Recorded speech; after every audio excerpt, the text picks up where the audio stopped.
Digital ladies breaking the chain, rising in crypto, we're changing the game. Crypto frontier, we're claiming our space. Not your keys, not your crypto, know your place. Unscripted, we're bold, we're free. Melissa, Keda, Lady K, and Opti. Dip a toe, come ride this wave. Digital wealth, we're here to pay. Crypto nights, we're lighting the spark. As we ignite now, we're setting the mark. Safety first, we're keeping it tight. Blockchain power, we're shining the light. Unscripted, we're bold, we're free. Melissa, Keda, Lady K, and Opti. Dip a toe, come ride this wave. Welcome to Digital Ladies Unscripted. How you doing this evening, ladies? Doing well. Excellent. Excellent. I love that song. It just puts me right in the mood every single time I listen to it. It does. I love it. It puts me in the mood too. Has me singing along too. I'm not gonna lie. I'll tell you, I wish the intro was longer actually, so we could hear the full song. So maybe we won't be able to do that. But being an hour show, it's like there's only so much time. But ladies, the XRP Ledger's push towards smart contract has ignited quite a thoughtful debate across the community, blending excitement for new possibilities with calls for careful evolution. So tonight I thought we would dive into both sides, and we're talking about the smart contracts issue going on with the prospect of Ripple's looking into putting an EVM virtual in what do I say, Ethereum virtual machine style sidechain integration, looking to target the Ethereum developers and supercharge the DeFi that's going on with the real world assets. But then you also have the folks on the other side of the coin, talking about the native efficiency of the hooks that's already been in existence from XRP Ledger Labs, where they're championing for preserving XRP Ledger speed and securities. And so, anybody that's kind of trying to follow along with this conversation, I know me, I don't exactly know what they're talking about. I kind of do a little bit.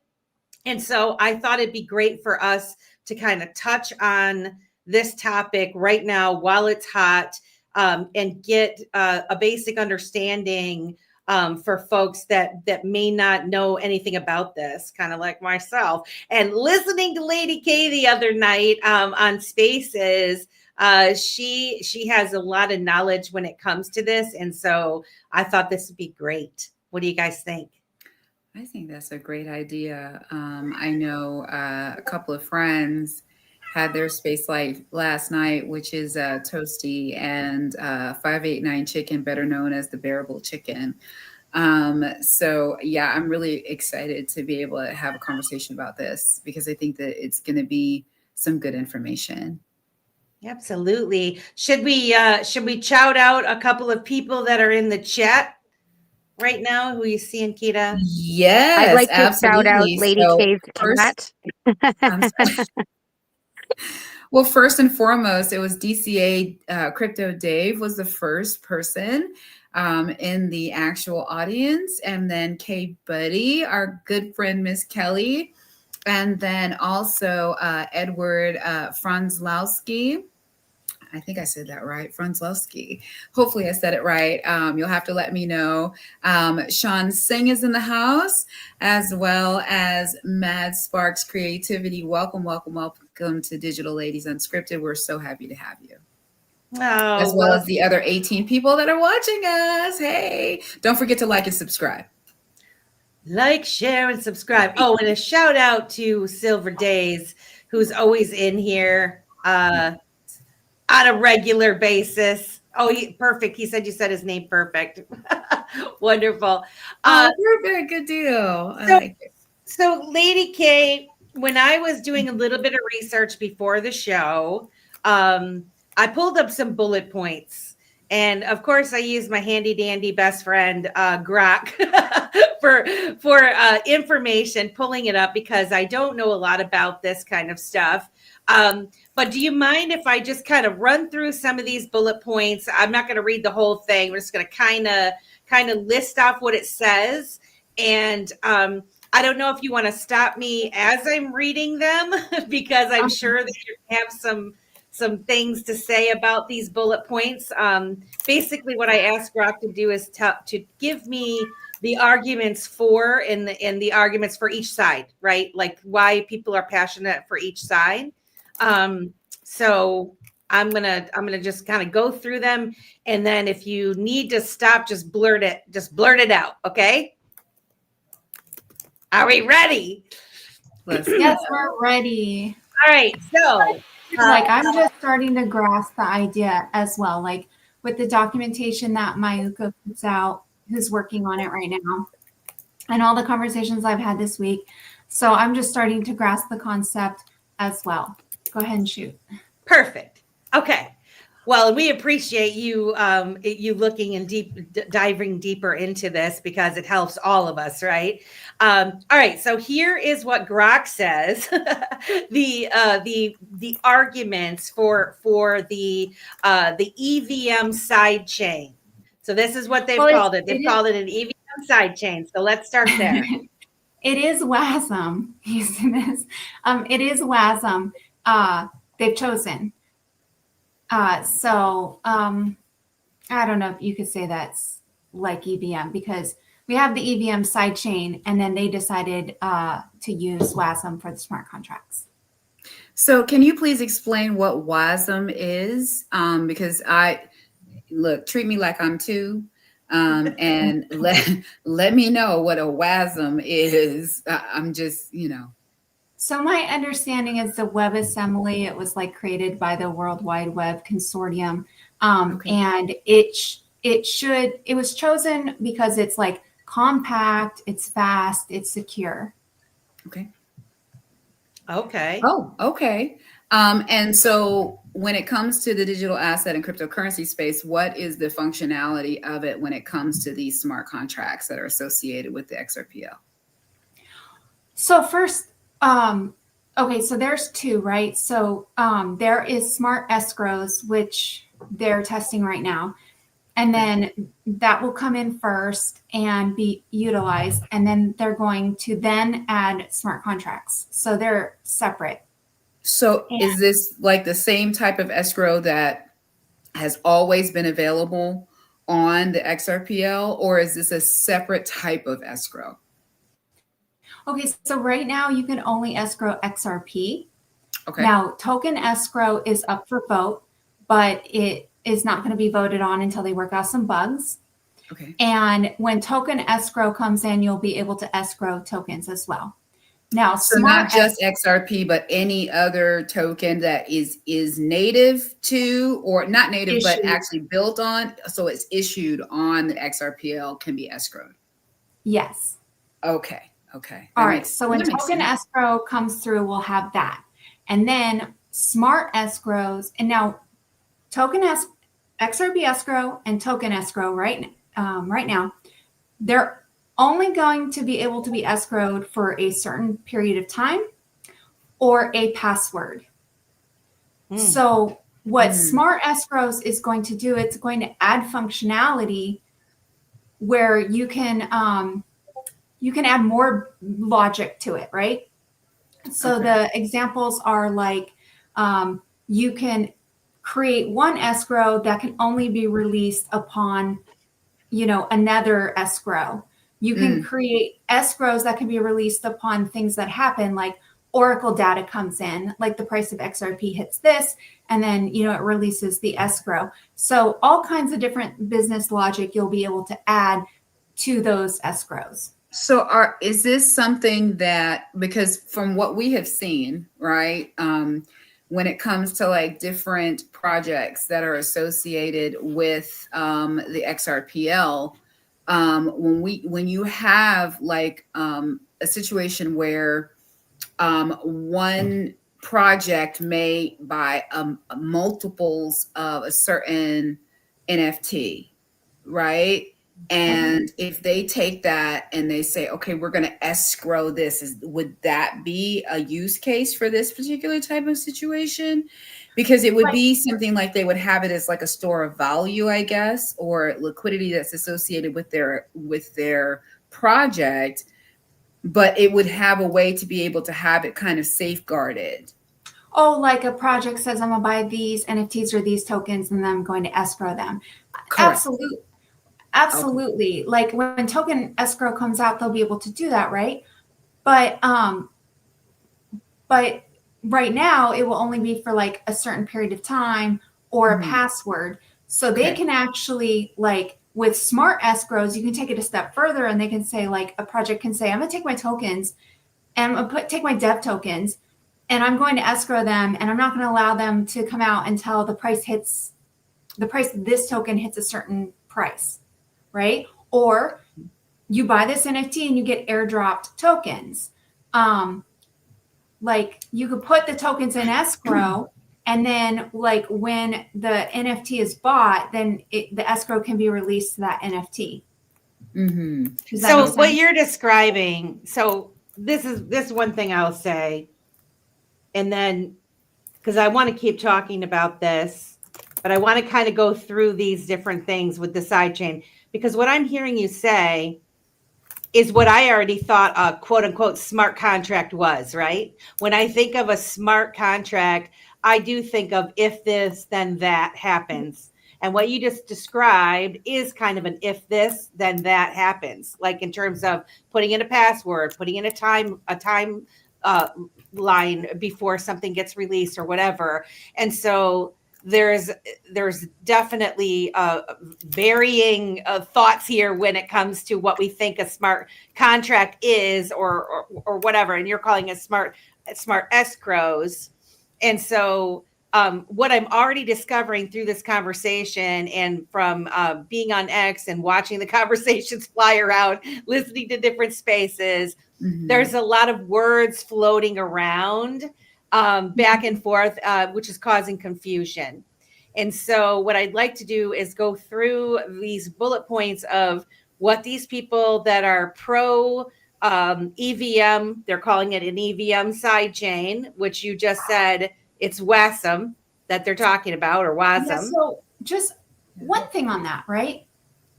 On these other chains that have smart contracts, you actually have to write the smart contracts yourself to perform these things. On the XRP Ledger, they're being built in a way where people can utilize them, but not have to write that smart contract from scratch themselves. Does that so make they sense? have a template. Is that what you're saying? Or is it? Okay. Think of it like that. So it will have predictability. We'll know how, it works, and that makes it more secure. And Grok might be taking the XRP EVM sidechain and putting answers in to what it spit out to you, because there was that, right? Well, and that's what I want. So this is what I want. I want to look at this and you tell me that, because here's the thing. I put it in. I'm not the only one that's going to ask these questions to Grok or some other general AI. And so if we can tackle this head on and correct, or at minimum, somebody else that puts this into any kind of AI asking these questions will know how to push back and ask further questions on what it is so that we can gain a better understanding. And so the first bullet point, it says, if we do this, it brings full Ethereum style smart contracts. And it says solidity, existing DeFi, lending, staking, etc., to the XRP Ledger ecosystem quickly. It says it's going to attract the massive existing Ethereum developer base, because they're not going to have to learn a new language or paradigm. It's going to keep the mainnet fast and unchanged. Heavy smart contracts run on separate sidechain. It's going to enable institutional grade DeFi, tokenized real world assets, and cross-chain interoperability via the Cosmos. And liquidity can flow between the mainnet and sidechain through the trusted bridges. And it's a proven model already working on other chains, Polygon and Arbitrum, etc. Now these are the talking points that Grok told me. What about that is incorrect? Or if any? I mean, I think a lot of it, all of it, kind of applies to the EVM sidechain, and yes, it sort of applies to this smart escrow and smart contracts, which we'll get after smart escrows, right? Because it's not like technically a sidechain, right? That's the EVM sidechain. So there's one. The smart escrows and the smart contracts you're going to be able to create and call them on the XRP ledger. That will be native, but it's calling the WASM, which is actually off chain. The WASM is going to actually create the smart contract, right? So, and then you'll be able to call and execute it on chain. So it will be native on chain, but the EVM is off chain. This EVM sidechain is off chain. So are we talking three different things here? So are we? Okay. So the arguments I keep hearing about are the EVM. They don't want the EVM sidechain deal. So they don't. That's what I think. So let me sum up what I hear people arguing. I just think that because we do have an EVM sidechain where you can go and you can create Ethereum style, contracts. There hasn't been a lot of activity on it, but it's there. I think Grok is pulling that and thinking that's what you were asking it. Now, as far as the smart escrows and the smart contracts, what I think the arguments is one, why use WASM? Like, why go off chain? Two, why have smart contracts at all? There's some people arguing that the XRPL ledger doesn't even need smart contracts. Now, I mean, I don't agree with that argument because how are we going to compete, right? Like, if a project wants to do this business logic for their project and we don't have it, they're going to pick a chain that does. I mean, if you want to tokenize real world assets and we don't have a way to utilize smart contracts or DeFi, automate DeFi, and we don't have smart contracts, a way for them to run that business logic and automate these things, then they're going to pick up a chain that does. But I also argue if we have this at a protocol level where we can know how it works and automate it, then it's more decentralized. If we never allow that, then in order to have DeFi on the ledger, then we're going to have to depend on someone who, sends that yield to us or holds the tokens, or, you know what I mean? Like, if none of it is at protocol level, then it'll all be centrally controlled by the person facilitating it. Yes. And so I guess my thing is if we have the EVM sidechain, which someone can already use, right? So I don't understand why this is all of a sudden a crazy debate over that particular thing. If it's already been there and you can use it, is the debate then really the smart escrows? Like what is the debate over then? And the other thing is that so let me if you can already do this, if you can already do these things, then like what's the hoopla over?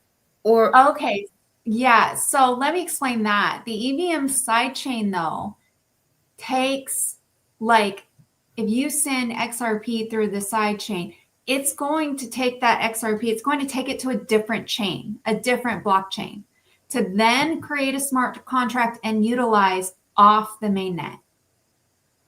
Okay, so like, I see. So it basically makes it more efficient for the XRP that's in use. Okay. Basically. I feel like I've thoroughly confused you guys, and I'm so sorry about this. Before there was talk about this model that they came up with, which they're calling smart escrows and smart contracts. Okay. They created the EVM sidechain so that you could go through the sidechain and then utilize smart contracts off chain. That has been up and running. There hasn't been a lot of activity on it. And the XRPL ledger, nothing can happen on chain.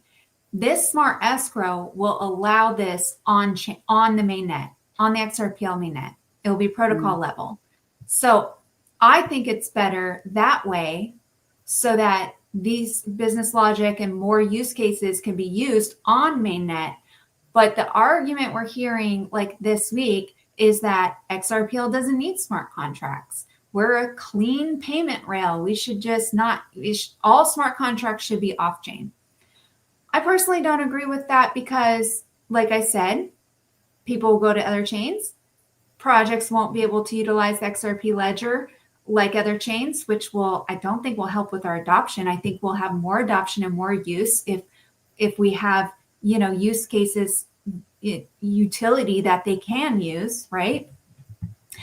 And there was a third. Oh, I also don't agree with it because of the central control. I think it will decentralize more.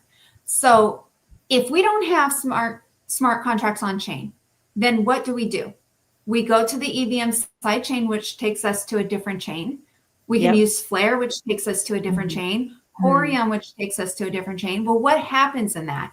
What happens is you take your XRP and you give it to these blockchains who then lock it up, right? And then they issue you a representation of that coin on their chain, and then you utilize it in their ecosystem. Well, that is, oh, sorry. Let's go. Oh, I love it. That's my tagline. So I think, so there is, well, I have lost my train of thought. Sorry about that. So no, you're good. So it's centralized control because somebody's literally holding your tokens and they issued you just a representation. But if you have XRP on the XRPL, and then we have smart contracts, and a DeFi project is able to automate the yield going back, and the tokens are held on the blockchain, not somebody else, not a different blockchain, but on the blockchain, I think it will help with decentralization. I think it doesn't pollute. I think it keeps from having it polluted, I guess, or keeping it on. Yeah, I agree with that. I do see that. Do you think that the argument that people have when it comes to there being smart contracts is that they feel like it pollutes the ledger? Do you think that's what it is? That's another reason. They're very concerned about bloat. Right? Like, is the ledger going to be able to handle this? But I feel like we heard that argument with NFTs. I feel like anytime we get something new, we'll hear that argument. And it's a valid argument. Like, can the ledger handle all the transactions? The funny thing is we can get smart contracts and the ledger could totally handle all the transactions and then nothing new is added. And then we get mass adoption and we get so many people and projects in that now we're at a point where the ledger can't handle the transactions, right? So like this could be an issue, like not now, but way in the future. I feel like it's just something that we have to deal with when it starts happening. And it'll be a high class problem to have. Right. You know what I'm saying? Because if it's that many people, you know what I mean, or that many projects that are now coming on and we have mass adoption, and the only problem we have is the fact of the volume of it. But you don't want that. I don't think you want to have that problem. No, I'm not saying that you do or you don't. I'm just saying that is a high class problem to have, that the actual adoption is there and the volume is there. You know what I mean? Yeah. Let's talk about the other side where they've said we've already have native hooks where XRP Labs and what is it? Is it Zhao? Is it Zhao. Zhao? Zhao. So they have hooks, which this is something that that I'm not super familiar with. I need to know a little bit more about it, but they run directly on the XRP Ledger mainnet. There's no bridges with the hooks, Oh. correct? Is So that I wrong? hear that a lot, that we have hooks and it's on the XRPL. But we do not have hooks. We do not have hooks.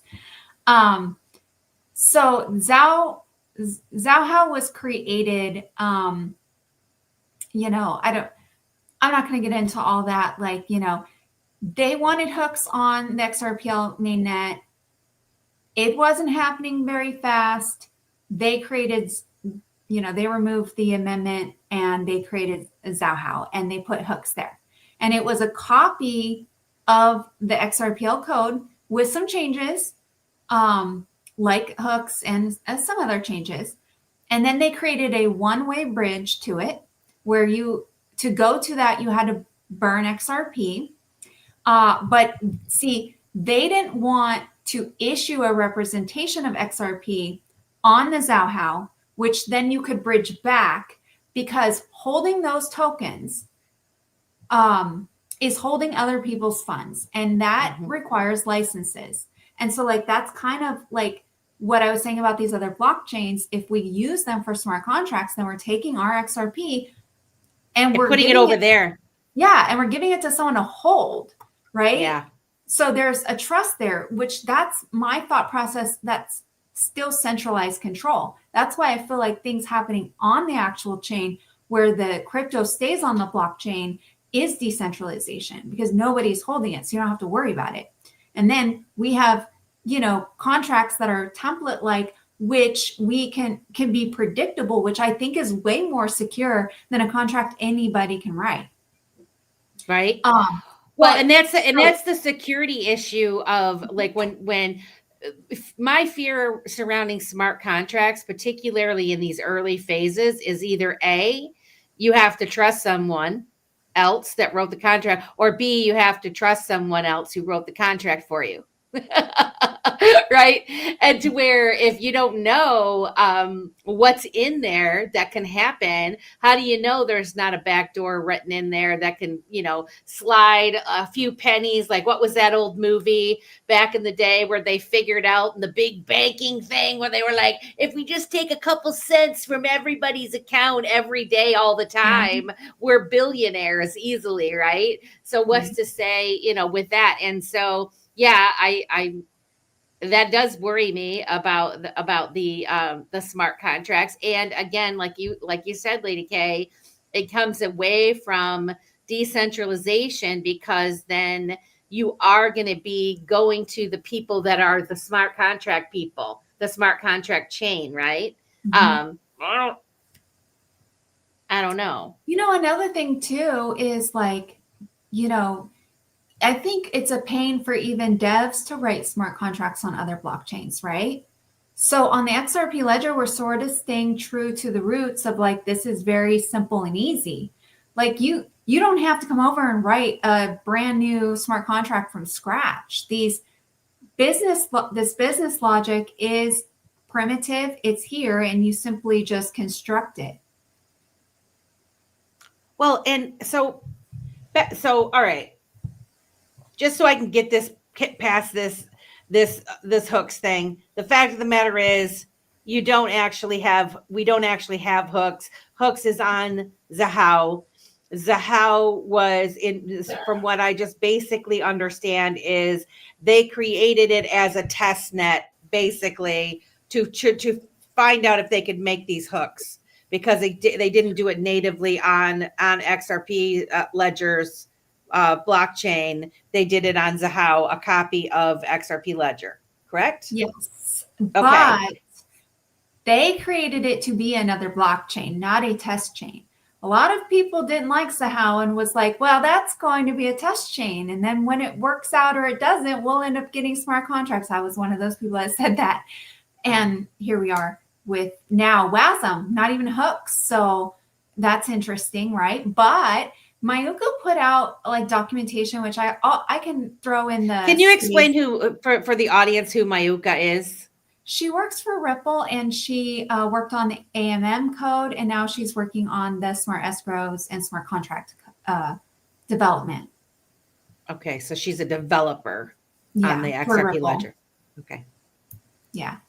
And so like they studied many different things. They studied, WASM and hooks and EVM, and they did a whole, compilation and analysis, and they decided that WASM was the best choice.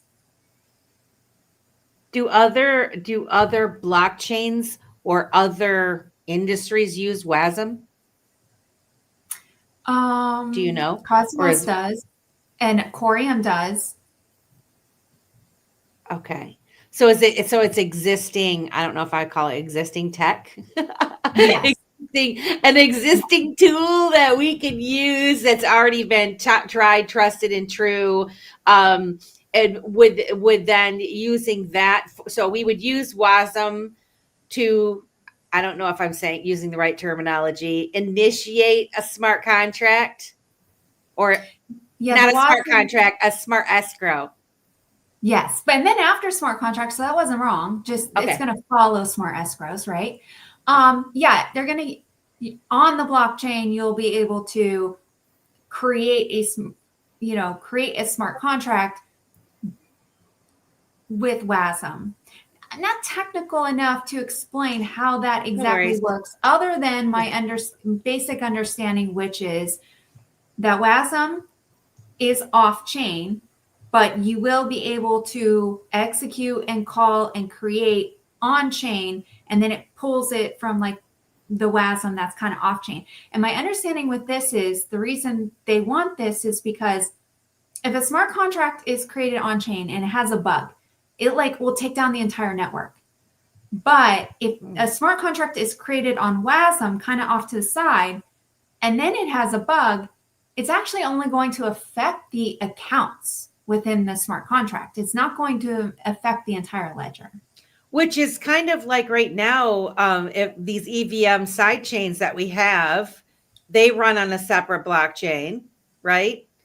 And they use their own validators, not the XRP Ledger validators. So does that means that they too then are not there? It's just the fact that our assets are now being held off chain using an EVM. No, I'm talking about so like what you just said. It's I was comparing it to this EVM side chain that we already have. The WASM is not a block. Yeah, the WASM is not a blockchain. It's just, what would you call it? A tool, I guess, or I'm not sure. We got in the chat. We got. I think we had. I thought we had nerdy. Is it code? Oh, there you go. Is it what? Code? I just said, yeah, is it code? Like for me, it reminds me of the conversations we used to have about the stories about like email, where they couldn't communicate to each other. And then eventually, they all had to like be able to communicate the same thing. Like in my mind, what you're describing is code that's sort of like substantiated by whoever in the background that says like, this is what it does, and this is what it allows, and this is the code that sort of brings forth the things that you want. That's probably a good word. I'll have to ask that what we call this, but it's not. Yeah, it's not a blockchain. It's just like facilitating or writing the smart contracts. Oh, that you initiate. It's just language. Sean says it's just language. Thank you. A pass through hub. Awesome. Amy says, yeah. So that makes it more secure, though. Yes. Then I mean, that I guess that's my only concern with any of this stuff, right? That we've operated the way that we have for so many years, similar to JavaScript WebAssembly.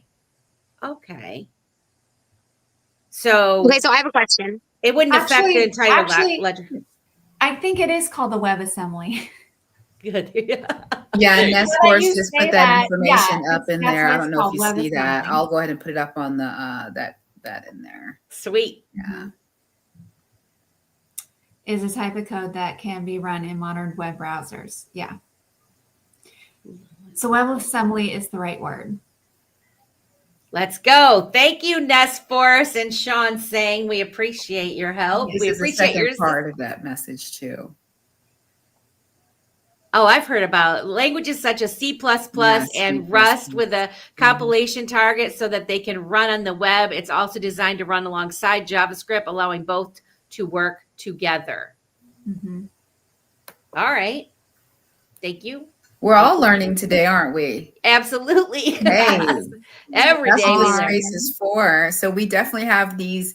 We have at least 70 people in here watching today. Thank you so much for being here because you're helping along with our algorithm, and we are on IMU TV as well as YouTube, and then also on X.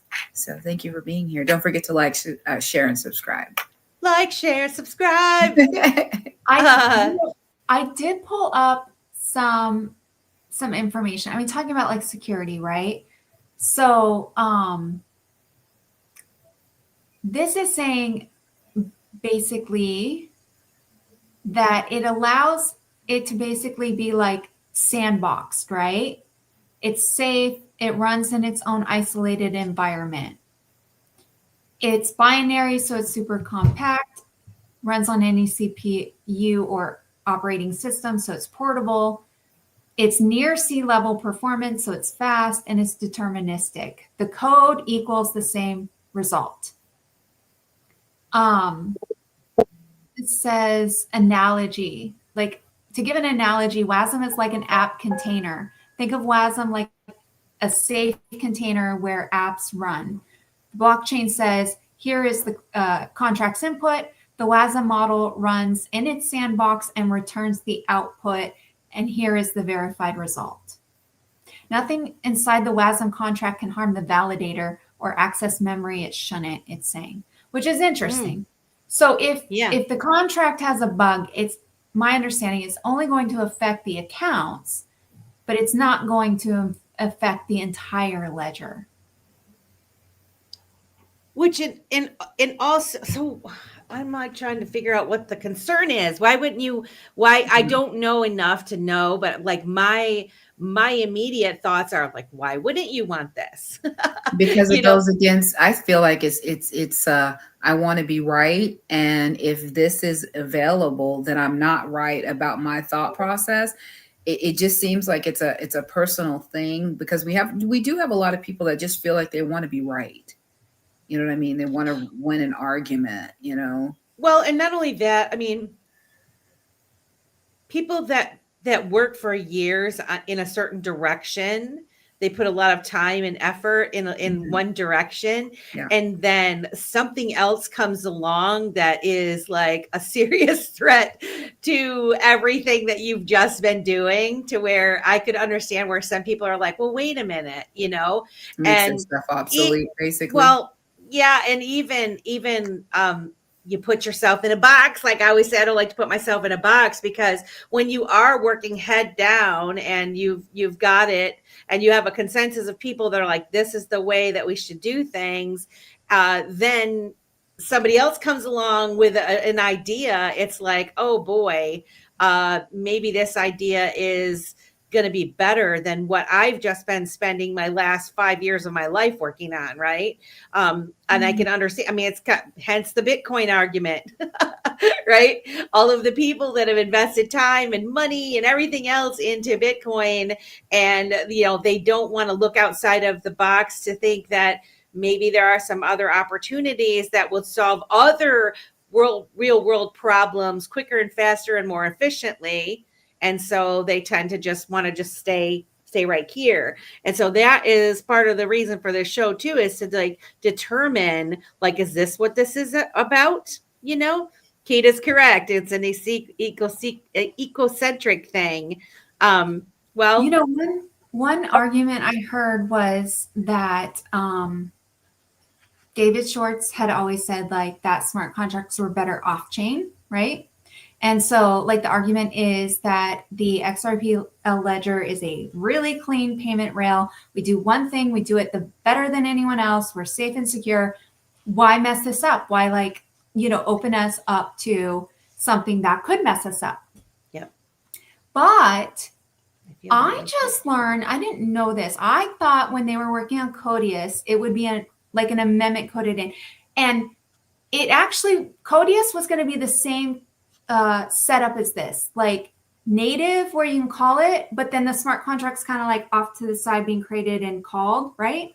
Mm-hmm. And I was like, well, they've been working on Codius for years. So like, this is kind of what they always envisioned, I feel like. I mean, I think so too. Yeah. I mean, and they help fund Flare, they help fund Corium. But I don't know. I just keep going back to, we want it on chain. We want the crypto not to leave the chain. And I love the fact that we're going to have smart contracts that are deterministic and that we will be able to know what the output is. I think it's the safer way. I hate Ethereum. I hate when worrying about, like, if I get a token, Tell us how you really like my wallet. I don't want to live in that world. Who wants to live in that world? Not us, obviously. I do want to ask a question though. So like, I get it. And I will say this, from the little that I know, and about what do I want to say? Ethereum is, many people complained like it was trying to do too much, right? It was taking on, and like the update and the update and the update, and that it was taking on too much. That was the little stirs that I heard about Ethereum. Your point about taking XRP off of the ledger, not having it on the ledger. Now here is what I'm wondering about.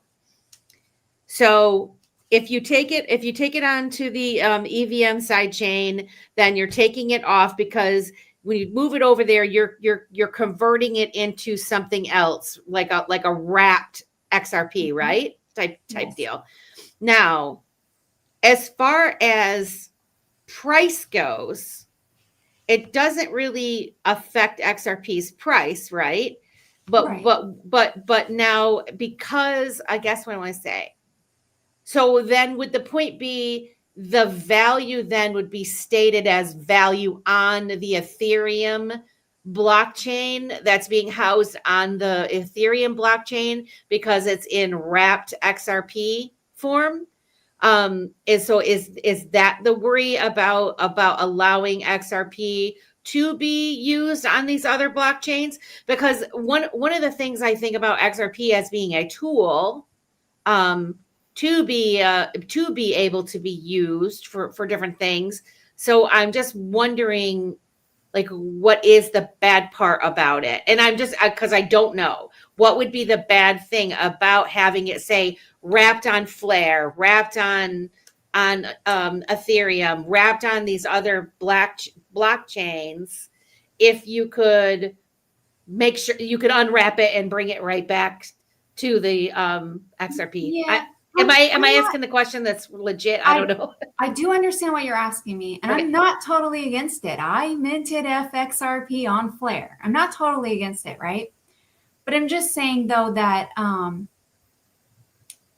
takes XRP, it locks it up into a protocol or something, right? You're given a representation. It doesn't really affect price because this is where arbitrators come in, right? Yeah. Like, they can come in and they can make sure that the price, like on the other chain of the wrap version, stays in line with, the price of XRP, right? And then it can be used within the ecosystem. And if that's the only way, then that would have been the only way. I just think it's better to have the actual token on the blockchain. And I think it does provide an attack vector, or it could. Because these blockchains, somebody has the keys to that wallet holding that crypto. The crypto is not being like, I guess it never leaves the ledger, right? But they have the keys to the wallet holding the crypto. Somebody has that because you gave it to them. They're holding it. To wrap it for you. Right. Which was my question on the Flair interview that we did on Dip a Toe with I think it's Kinetic or something, where you're gonna put your XRP there and they're going to lock it up or whatever for you to be able to use, right? So you're Right. trusting them. So Right. So what happens is and this is really the only way to do it, right? When you have a wrapped anything or a representation or an IOU, this is what it is. Maybe not an IOU, but I sent my XRP to Flair. That XRP went into a wallet that Flair somehow controls, has the keys to, and then they minted on their blockchain a representation of my XRP. When I go to pull my XRP out, they'll burn that representation that they made and they'll unlock the XRP and they'll send it back to where I dictate to. Because you can't take it off the blockchain, but it has to be locked up. They're not going to let you keep the XRP and then utilize it on there. You know what I mean? So it's the only way they can do it. So like Crypto Queen said, anything wrapped is synthetic token, not real. True.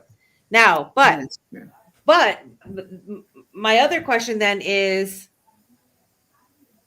you could, if for the interoperability of all the chains, if we say it's not going to be one chain to rule them all, right? To be able to take your XRP and say, move it over to Flare, wrap it, have it working for you, earning with the realization or the understanding that it's going to be unwrapped and sent back to you and send it back to your XRP Ledger wallet. That's a good thing, right? It's a risk. I think all this stuff is a risk. But then this seems to me like no different. Yeah, as somebody said, it sounds like it's a clone. Like it's a clone of your XRP. They're holding it in, yes. some kind of an escrow. Meaning that in and of itself, whenever you move your asset over to another chain and they're turning it into something else, they're in fact locking that up, right? Yes. But you're trusting that nothing's going to happen to it while it's over there. Yes. Right? Yes. I've just Go ahead. ask some questions? Absolutely. Okay. Absolutely. Before we end, I would like to ask some questions. Okay, so what I keep, because obviously I have tokens, I have a project, I have ideas on automating it all, right? Like that's my ideal world. I set up 100-year plan and it just executes the plan in the terms that I deem fit, and then I can just walk away and everybody knows here's the code. It's black hole or whatever. And that's the end of that conversation. So, I have invested interest in a lot of these things too. But every time you talk about this, I keep thinking about the major difference that I see between Stellar and XRP Ledger at this point is that in the past, I have used Bitcoin wrapped on Stellar or Ethereum wrapped on Stellar. And so while we're talking about wrapping XRP and taking off chain, I'm wondering if all of these things are arguments to putting other tokens on XRP so that there is an interoperable. And that we have wrapped Bitcoin, we have wrapped Ethereum, we have wrapped Litecoin. We've had it for years. Yeah, but the thing is that it's not in the forefront as much. People aren't using it as much. So I hear what Opti is saying, because what she's saying is now these other chains that may have felt some type of way about XRP and, we have these things now that can compete with XRP. If they now have the smart contracts on at the XRPL and now exactly. And now what use is there for us? I think you're right. It's more secure, right? So will we see a bigger influx of those tokens coming onto the XRPL to then be utilized? Let's hope. So inside of that, my question is, first of all, I didn't know that. So, and that's impressive that I didn't know that, considering I spend so much time on the blockchain with tokens specifically. Yeah. So in this case, when you're saying that, Okay, so I have experience where I have had Bitcoin on an exchange. I transfer it to a Bitcoin wallet that shows up in Stellar, and therefore it's wrapped, and I can convert it with using the Stellar ledger to Lumens, and then ironically XRP is usually how I do it. And so, and then I send that over here to the XRPL. And so I'm just curious, like right now, you're saying that those things exist. Is that part of it, where like somebody could send a Bitcoin to an XRP Ledger wallet, but it's holds the Bitcoin or the Ethereum, and who's running that, and who am I trusting? Because I think a lot of this comes down to the fact that XRPL chose to use the word trust line for a reason. Everybody else, association, whatever. In this situation, the fact that and I listened to your a little bit of your conversation last night, and it was like, who do you trust, right? That for me, this whole 50 minutes is like, okay, so who am I trusting? Like if it's Flare, okay, I trust them. They've been around this amount of time. I can look back. I can say, they have a big enough stake in what they're creating that they're going to be trustworthy. But I mean, we've seen giant things collapse in the past 10 years that people trust. So yeah. So my question is, all the things I just asked, I won't ask again. Okay, so I agree with you, right? Like trust is huge, and to take the XRP off to another chain to then utilize smart contracts that might not be as secure, because they're written them like by whoever. This is why I love it this is why I want it on chain, and I love the way that they came up with it. Now, to answer your question, when you sent Bitcoin to that Stellar wallet, you sent it to someone who locked that up, and then you sold it, but whoever you sold it to can then go get that Bitcoin you had locked up, and they can send it to their Bitcoin wallet, right?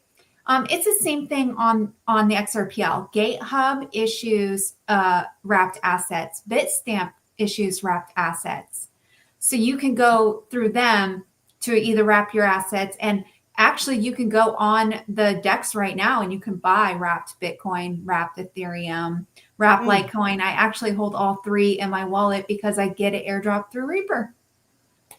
Interesting. So somebody actually created a business, basically, where you can buy wrapped things. So like somebody already did the work for you and you just go and pick it up.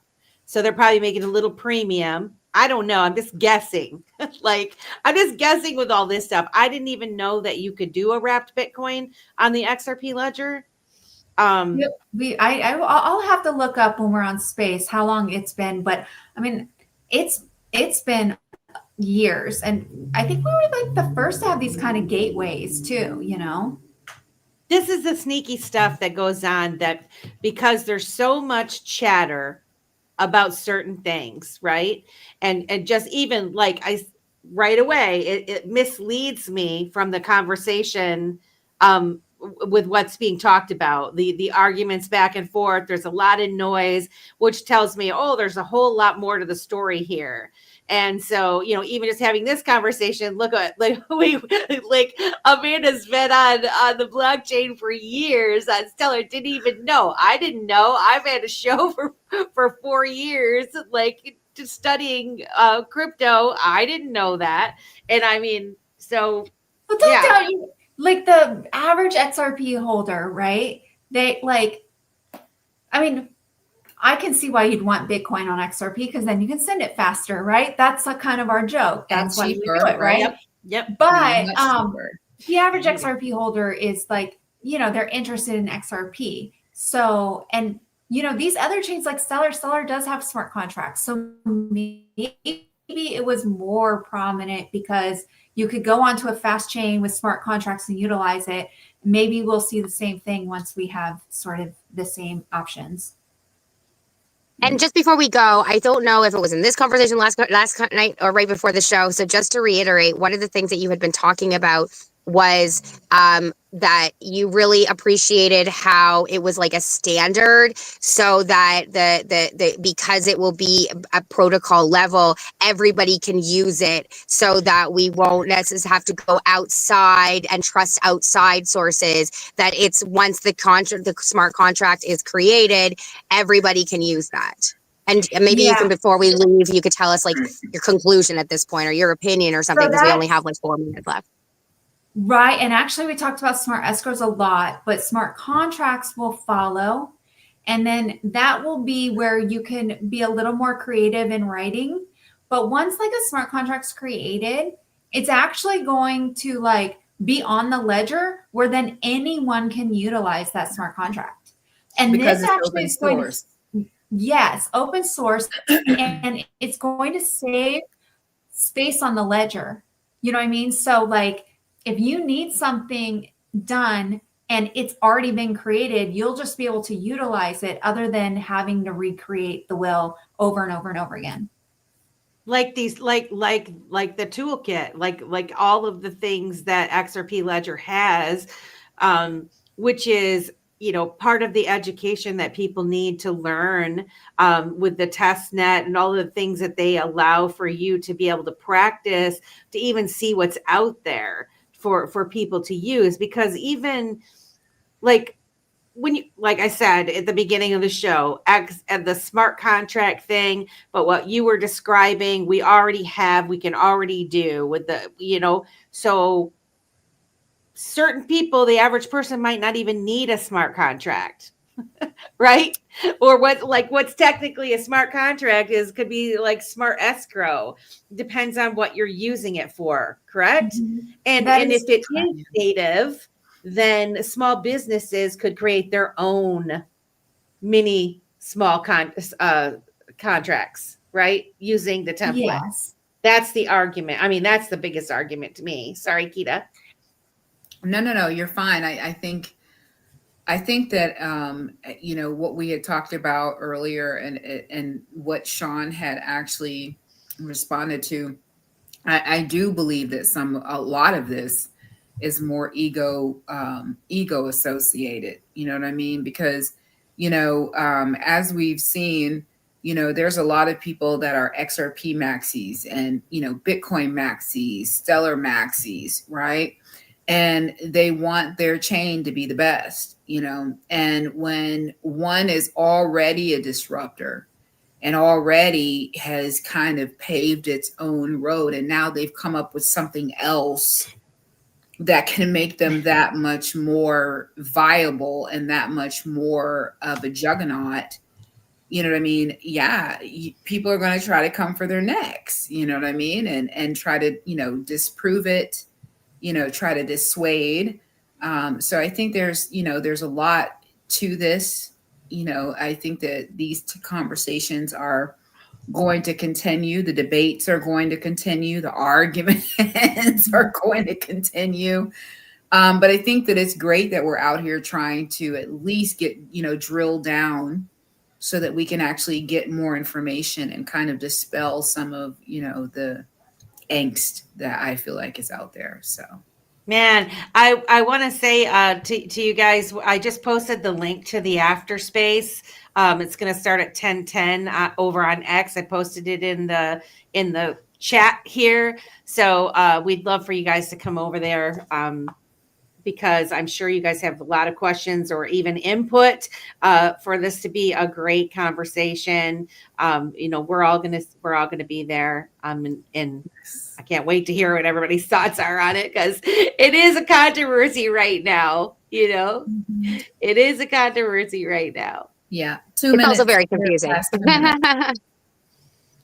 Yeah, I just want to say before we go that I'm just really excited about it all coming, honestly, because, you know, for 5 years, I'm like, okay, so when this money comes into this wallet, how do I send this percentage here, this percentage here, this percentage to NFT holders, this percentage in escrow that's not going to come out in 20 years, that gets released at this time? You know, like I have all these crazy ideas and it's all manual at this point. And so fully over the past year, we've had more and more people come in to give like automated, you know, airdrops and things like that. And so I'm really excited about being able to do this on chain and make sure that, you know, people can see it, they know what to expect, and that it's all, you know, automated. And I'll see you in space. Let's go automation. All right, ladies. We are right here. We'll see you guys all in the after space. Have a good rest of the night, guys. Join us over there. Digital ladies breaking the chain. Rising in crypto, we're changing the game. Crypto frontier, we're claiming our space. Not your keys, not your crypto. Know your place. Unscripted, we're bold, we're free. Melissa, Keda, Lady K, and Auntie Dipito. Come ride this wave. Digital wealth, we're here to pay. Crypto nights, we're lighting the spark. As we ignite now, we're setting the mark. Safety first, we're keeping it tight. Blockchain power,